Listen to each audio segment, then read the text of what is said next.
Alright, it's Thursday. Came into the shop. This week, not so much, just like last week. Not much of action.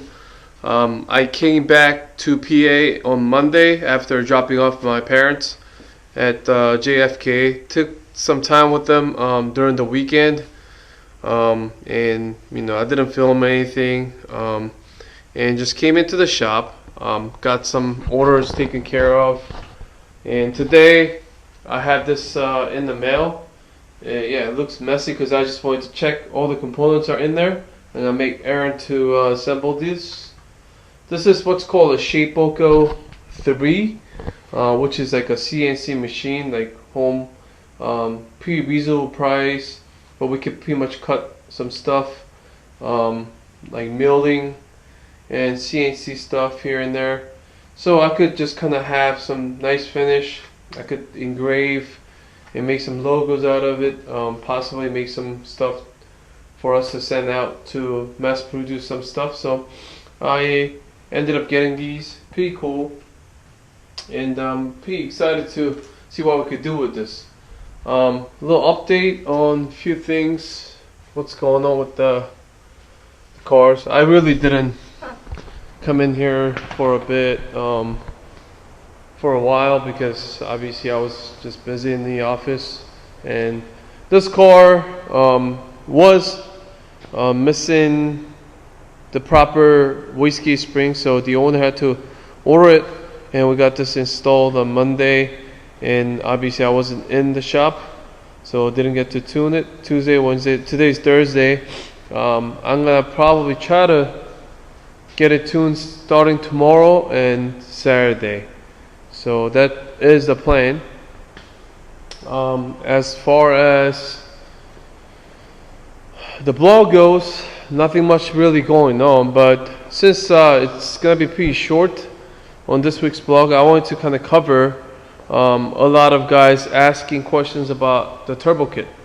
So this particular build for Sandy, as you know, if you've been watching the blog, this Sandy used to be 3.8. We put a 2.0 engine in, which is BK2, and as you all know, it's slightly stronger than the BK1 engine, and obviously most of the BK2 engines are low on the mileages, so obviously it's in better shape. We bought this at 20,000 miles from one of the customers' car. And put it in the car. The turbo, in order to work with the bigger turbo, and this applies for 2010 to all the Genesis Coupes out there, BK1, BK2, but BK2 in particular, you have the twin scroll turbo that has the manifold and turbine together. So that means you have to have the manifold, aftermarket manifold, or the stock manifold from BK1, and put a drop-in turbo, or even the aftermarket manifold and aftermarket turbo, which is the case for this one. We went with the CPE manifold, which is a lot cheaper than anything out there, and basically the top mount turbo, CPE manifold, precision external wastegate, precision 6266 journal bearing type, but then everything else is fabricated. But as you've seen the last week's video, and that's with anybody pretty much dealing with the setup that you just have to put it together. We actually shortened the piping for the responsiveness, and we have this wonderful aftermarket intake manifold. That combined gave us a good spool time and very good responsiveness, having the bigger turbo on just 2.0 stock engine. So I'm just gonna go over there and show you the graph difference on the same dyno. Alright, so here's a graph side by side. One's the blue car in the last video, and the other one is Project Sandy. About a month apart, same dyno, pretty much the same condition. perhaps the blue car was tuned in a little colder weather.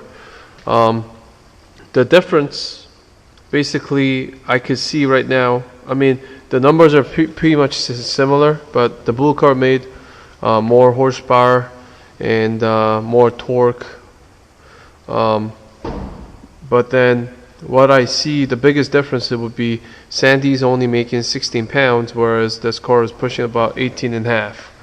So with the 2.5 or maybe 3 pounds more difference, we're making similar power, which is probably from the intake manifold that we have from Predator Performance, and that's very similar gain that I've seen some other cars even with the stock turbo.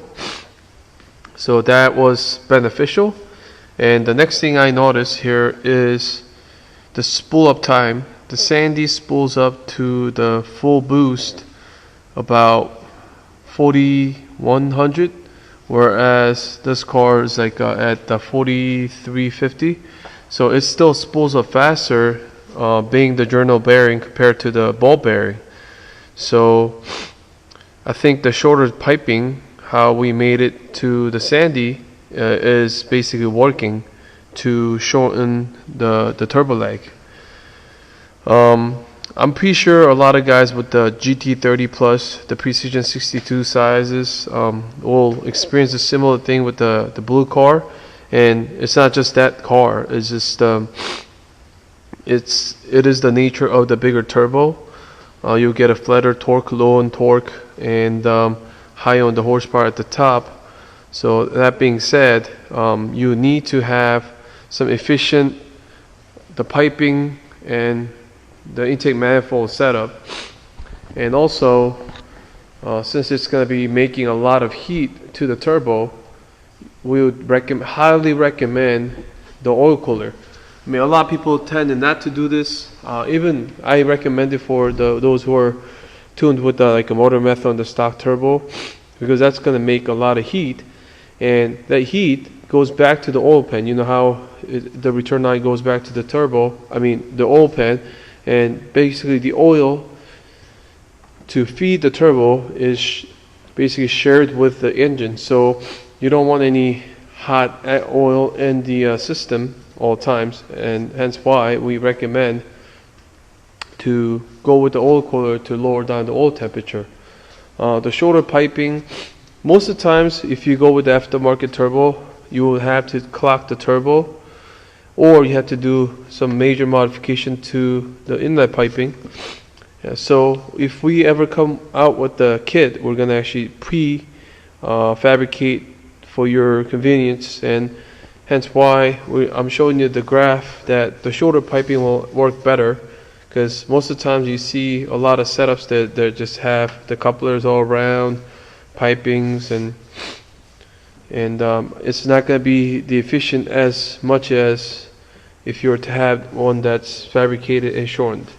So I mean, again, not just that blue car, everyone's on the same boat pretty much, except for those who can actually fabricate and like, you know, weld and stuff like that. So if this is something that we've been trying to come up with, we're just taking more time to do more research and come up with the kit that's just going to be bolt on, and it's going to be very easy to install, and also use the full potential of the turbo. When we did, I noticed there was the IAT was going up there, intake air temperature. So I cooled it down for about 5 to 10 minutes, and it automatically just jumped another 20 horsepower just as is. So the heat soak on that stock intercooler is not as efficient as the aftermarket, but still keep it in mind, some of the aftermarket ones are sometimes shittier than the stock one. But anyhow, which we didn't see on Sandy with these thrash tone intercooler. So I know the BK2 intercoolers are better than BK ones, but still it's in their stock form, and I would highly recommend to upgrade it when you go with the stock turbo for sure. So I mean, that's it for this week's blog, and hope you enjoyed it. Next week I'll see you.